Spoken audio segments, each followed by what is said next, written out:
नमस्कार, मैं हूं सुरेश चौहान के और आप देख रहे हैं बिंदास बोल। बिंदास में हम आपके सामने मुद्दा लेकर आए हैं।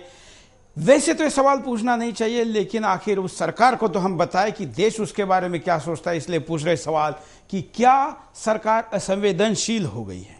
जिस तरीके से सरकार की लगातार कई घटनाएं सामने आ रही है, उसके बाद यह सवाल बनता है, ये सरकार संवेदनशील दिखती है पाकिस्तानी आतंकवादियों का पुनर्वसन करने के लिए। जब वो कश्मीर में वापस आते हैं तो उनको घर देना, शिक्षा देना, उनको रहने के लिए सारी सुविधा देना। लेकिन ये सरकार संवेदनशील नहीं दिखती सीमा पर लड़ने वाले जवानों के, शहीद जवानों के घर वालों के प्रति। यह सरकार फांसी से बचाना चाहती है बलात्कारियों को, अफजल गुरु को, कसाब को। जनता क्या मांग रही है? यह हिंदुस्तान की महानता है। मैं दोबारा कहता हूं कि यह हिंदुस्तान की महानता है कि इस देश में राष्ट्रपति भवन तक लोग तब पहुंचे जब बात इज्जत की आई। यहां पर थाली महंगी हो गई, रोटी महंगी हो गई, आधा पेट लोग काट कर खाना खा रहे, एक समय भी भरपेट खाना नहीं मिल रहा है। गैस सिलेंडर बढ़ाने के लिए कोई राष्ट्रपति भवन तक नहीं गया, कोई महंगाई कम करो इसलिए राष्ट्रपति भवन तक नहीं गया। सरकार के उस निर्णय को झेला। लेकिन इस देश में सर्वश्रेष्ठ अगर कुछ है तो हमारी बहनों की, हमारी इज्जत, उसके लिए लोग राष्ट्रपति भवन तक गए। शायद विदेशी शासक जो इस देश पर कंट्रोल करते हो समझते नहीं कि इस देश में सबसे बड़ी इज्जत होती है, और उसको बचाने के लिए न्याय की मांग करने वाले जब अहिंसक तरीके से अपने प्रदर्शन को कर रहे हैं तो सरकार उन पे डंडे चला रही है। कुछ फुटेज में यह भी देखा गया कि पुलिस के हाथ में गन थे, मतलब पानी की बौछार की, उसके बाद डंडे चलाए, आंसू गैस छोड़े गए, इसके बाद गोली मारनी थी, और उससे भी अगर काबू नहीं आते तो सरकार शायद टैंक चलाती, आर्मी को बुलाने की बात भी मीडिया में आई थी। सरकार की असंवेदनशीलता क्या इतनी बढ़ गई है कि अपने ही देश पर लोगों को लगने लगा है कि इस देश में जो विदेशी शासक थे वो इनसे अच्छे थे। क्या कहना है आपका? क्या सोच रखते हैं आप इस विषय पर? क्या संदेश देना चाहते हैं आप मनमोहन सिंह और सोनिया गांधी को? फोन उठाइए और अपनी बात को बेखौफ होकर बिंदास बोलकर बिंदास में कहिए। आइए, आपके कॉल लेने के पहले हम नजर डालते हैं मुद्दे पे। लोकतंत्र का मतलब है हर नागरिक को बराबर अधिकार और सत्ता में भागीदारी के लिए बराबर के अवसर। लेकिन बीते 8 बरस में जिस तरह से भ्रष्टाचार, महंगाई, काला धन को लेकर संसद के भीतर बहस हुई और जनता के हित अहित को अपने अपने राजनीतिक जरूरत की परिभाषा में पिरोकर लोकतांत्रिक होने का मुखौटा दिखाया गया, उसको लेकर अब नए नए सवाल खड़े होने लगे हैं जो सीधे सरकार के ऊपर संवेदनहीन होने का प्रत्यक्ष प्रमाण को दर्शाते हैं। देश में आज एक के बाद एक बड़े बड़े आंदोलन लगातार लोग कर रहे हैं, मगर सरकार हर बार उसे सुलझाने की बजाय दबाने और कुचलने के प्रयास कर रही है। भारत कुछ दिनों बाद तानाशाही में ना बदल जाए, इसको भी लेकर लोगों के मन में अभी से भय सताने लगा है। आज जो आवाज उठकर सामने आई है उसको दबाने में सत्ता पक्ष को कोई खास मुश्किल नजर नहीं आ रही, क्योंकि सरकार इसे लोकतंत्र का गला घोटकर आसानी से निपटा ले रही है। दुनिया के सबसे बड़े लोकतंत्र होने का तमगा लगाकर जीना आसान काम नहीं है, खासकर लोकतंत्र अगर संसदीय राजनीति का मोहताज हो और संसदीय सत्ता की राजनीति समूचे देश को लोकतंत्र का पाठ पढ़ाए और सत्ता के प्रतीक संसद पे काबिज राजनीतिक दलों के नुमाइंदे भ्रष्टाचार, बलात्कार जैसे विषयों पे जब चुप्पी साध ले तो सवाल अराजकता के मुहाने पर आकर खड़ा हो जाता है।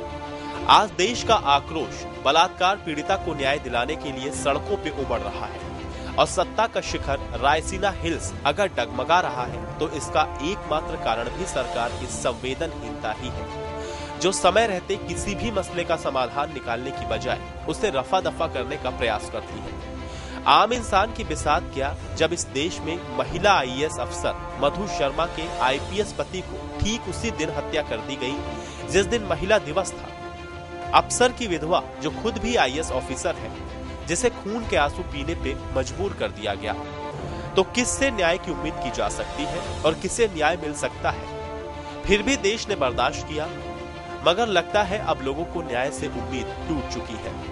राजनीतिक दलों से आस उठ चुकी है, क्योंकि औरतों की आबरू का सड़कों पे सरेआम चीरहरण होने लगा है।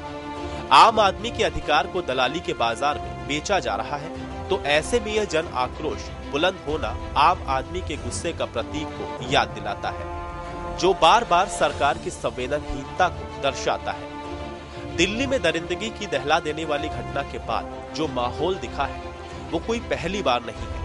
पिछले 1.5 दशकों में करीब आधा दर्जन से ज्यादा बार दिल्ली इस तरह की झकझोर देने वाली माहौल से गुजर चुकी है। पिछले 1.5 दशकों में दिल्ली कई बार उबली है, कई बार शर्मसार हुई है, कई बार मोमबत्तियों की रोशनी में एक साथ एकजुट हुई है।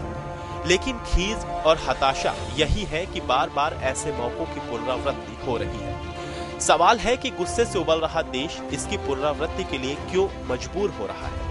आखिर दरिंदे इतने बेखौफ क्यों हैं? उन्हें कोई डर, अपराध बोध या चिंता क्यों नहीं होती? क्यों किसी प्रियदर्शनी मट्टू, किसी मेडिकल कॉलेज की छात्रा, किसी कॉल सेंटर के कर्मचारी के साथ बर्बर दरिंदगी घटना के कुछ महीनों बाद ही फिर उससे भी बड़ी दरिंदगी की घटना घट जाती है? आज सरकार की संवेदनहीनता इन्हीं सवालों के इर्द गिर्द घूम रही है, क्योंकि ये सवाल बार बार हमारे गुस्से को नपुंसक ठहराते हैं। हमारी सरकार हमें कैसे प्रशासन व्यवस्था प्रदान कर रही है, ये आज सबके सामने आ गया है। तो ऐसे में सवाल खड़ा होता है कि क्या सरकार संवेदनहीन हो गई है? इसी विजय चौक के बगल में संसद है और इस संसद पर गन लेकर आतंकवादियों ने हमला किया। इस देश के सारे न्याय व्यवस्था ने न्याय करते हुए सर्वोच्च न्यायालय ने 2 बार अफजल गुरु को फांसी की सजा दी, लेकिन वो अफजल गुरु बिरयानी खा के मोटा हो रहा है जेल में। सरकार उसको फांसी देने को तैयार नहीं, लेकिन हमारे बहनों पर हो रहे अत्याचार और बलात्कार के लिए न्याय मांगने के लिए उसी विजय चौक पर जाने वाले देशवासियों के ऊपर सरकार इतनी 5 डिग्री आज टेम्परेचर है दिल्ली में, वहां लाठी चला रही है, वहां पानी की बौछार कर रही है, वहां आंसू गैस के गोले छोड़े जा रहे हैं और गन भी हाथ में लेकर गोली मारने की तैयारी हो रही है। क्या है, किसके प्रति सरकार संवेदनशील है? इस देश की सरकार संवेदनशील है विदेशी कंपनियों के प्रति, लेकिन उसी विदेशी कंपनियों की जब भोपाल गैस में कांड होता है तो भोपाल गैस पीड़ितों को आज भी न्याय नहीं मिलता है। कहां है संवेदनशीलता देशवासियों के लिए या विदेशियों के लिए? सरकार को जवाब देना होगा। हिंदुस्तान जाग उठा है। सुनते हैं कुछ कॉलर क्या कहता है। हाँ जी, मैं छत्तीसगढ़ से दीपाली अग्रवाल बोल रही हूँ। बोलिए दीपाली। जय हिंद। एक ही उल्लू काफी होता है बर्बाद गुलिस्ता करने को। यहाँ तो हर साख पे उल्लू बैठा है, अंजामे गुलिस्ता क्या होगा। देखा था आदमी पहले कभी, फिर सो गए थे हम, जागे तो देखा कि इंसान बदल गया। इंसानियत की रोशनी गुम हो गई कहाँ, साए हैं आदमी के पर हर जगह शैतान यहाँ। हमें इस बात की खबर ही नहीं थी कि ऐसा भी जमाना